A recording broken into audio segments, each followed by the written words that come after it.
Hi guys, welcome back to my channel. My name is Nokuhle, and today's video is a bit of a chit chat about how to deal with uncertainty.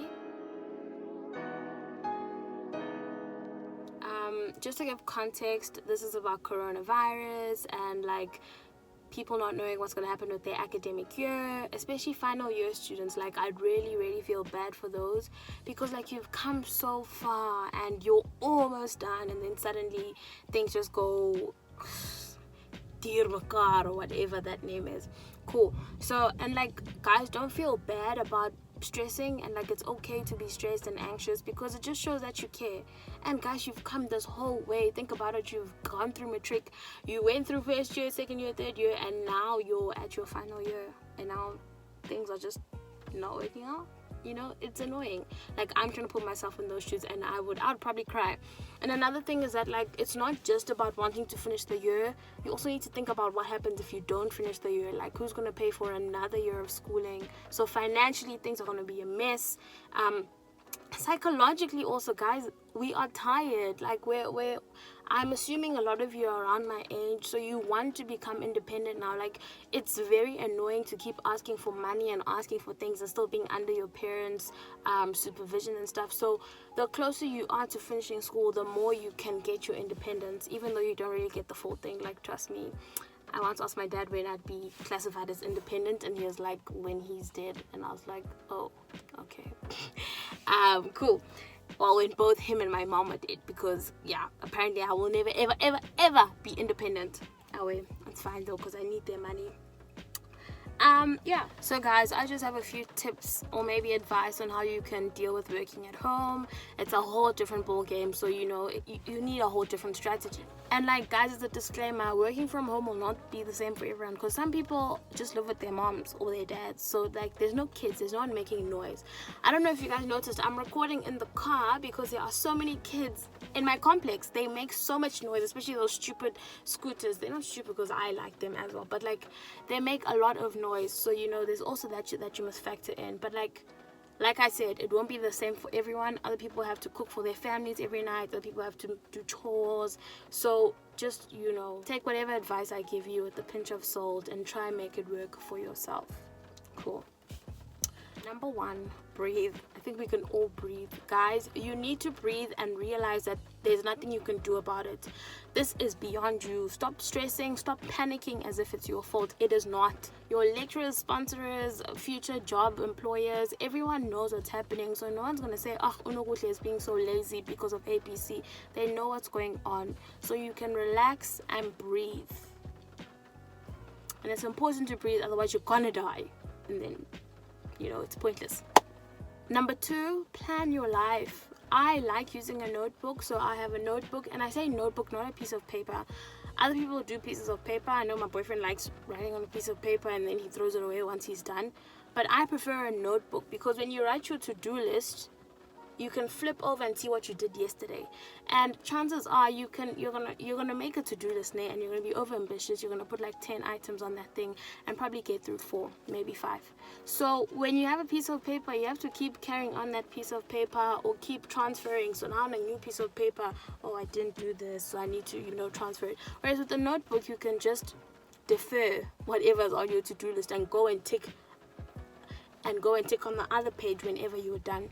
So keep a to-do list. That way you also know what you need to do, and you don't think you're bored, because when you don't know what you need to do, you think you're fine, you think you're chill. But when you start jotting down, you realize that actually I've got a lot of shit to do. I shouldn't be wasting time. If I'm gonna take a break, I need to take a break and know that this is my break, because after this I need to get working. Cool. Number 3, communicate. You need to communicate with whoever you're staying with, be it your family, your flatmate, your friend, or whatever. Let them know what you need to do during this lockdown, so that they know not to disturb you. I know a lot of people always assume that just because it's lockdown, everyone is chilled, everyone's on a holiday, get December boss, but it's not the case, because some of us are still working, other people have assignments. So communicate, especially with your family members. Our parents sometimes don't understand, and they'll just see it as you being disrespectful or you not wanting to do chores. So just communicate and let them know what's at stake. Let them know that, listen guys, I've got my assignment out of 5. One of them is due next week, the next one is due, and I need to do them. Or let them know, guys, I have lectures from 10 until 12 online. Please can I not be disturbed in my room? Because if you don't communicate because you assume your family's just not going to listen to you, then you're doing yourself a disservice, because you never know, they could prove you wrong. And also, I'm a great believer of communicating, because if someone steps over the line, I can easily say, but I told you that I've got a class at 10, but I told you I've got a meeting at 12, and you went and decided to make a smoothing go 12 when I told you I have a meeting. That's not fair.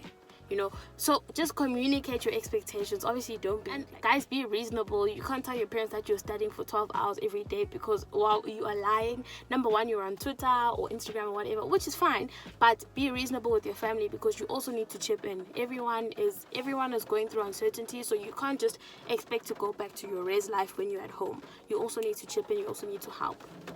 Number 4, I hope you can't hear the rain too much. Number 4, draw up. Oh my god, it's making so much noise. Okay, I'm gonna have to move. Clearly.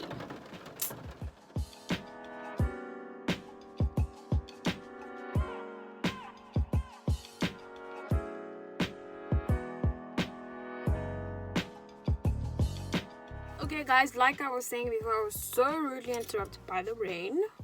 I hope this is better. I think it is. Oh, I was saying number 3, draw up a timetable, because you need to know what you're doing every single day. So this can link into your to-do list that you did before, but now you're just separating it into different days. With your timetable, guys, don't stress, don't make it too pretty, because you will not stick to it. You will not. That is 100% guaranteed.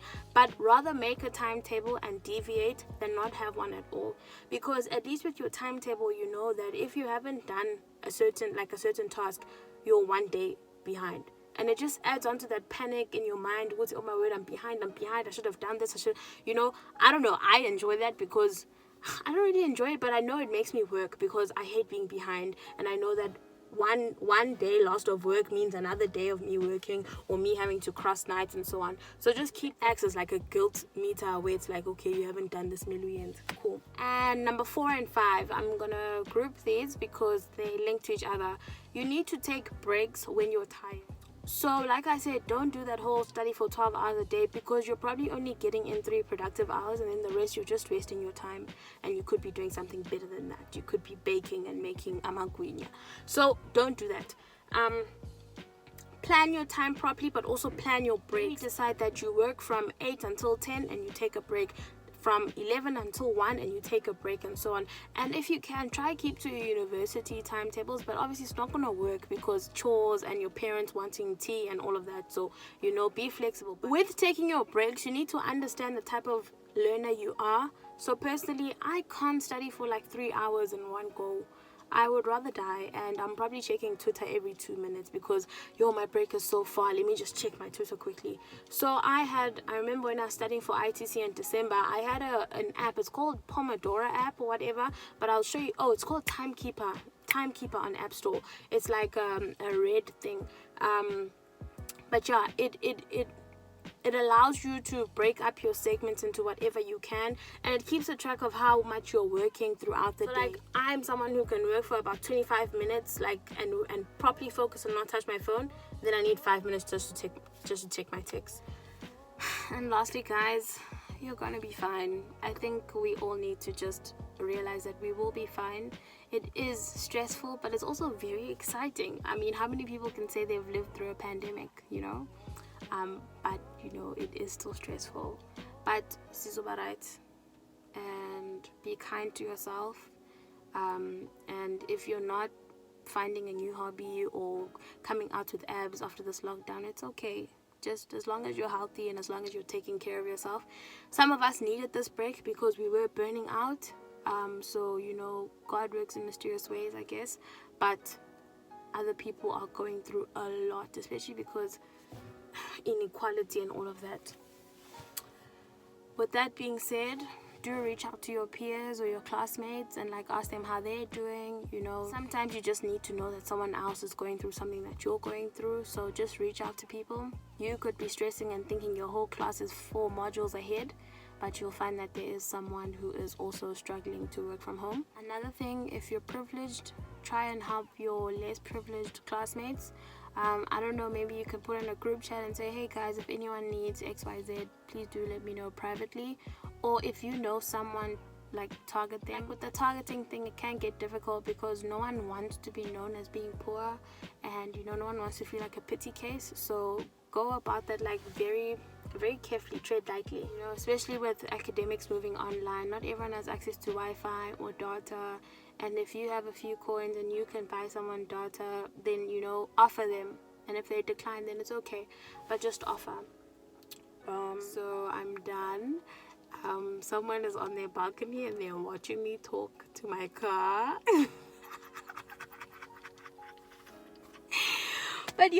But on the bright side, we have flexible hours now. Now you don't have to go and listen to a lecture that you don't want to be at. You can watch it at midnight if you're a night owl like myself. So, take advantage of whatever's happening, and believe that you can do it, because your mind is really powerful. We'll be fine. We'll all be fine, and I think what we need is discipline and a good work ethic. Good luck, guys. I wish you all the best. I'm actually praying for you, to be honest, because I can't imagine how anxious you guys must be. So good luck, and I love you all, and thank you for watching my channel. By the way, this is the first video I'm posting after 2 milestones. The first one is I reached 2,000 subscribers. The second one is I'm monetized. Oh my goodness. I don't know if you guys noticed. You might have had an ad before you clicked on the video. So I am monetized now. I am going to be making money off the video. So I am really excited. Keep watching. Thanks. Bye, you guys.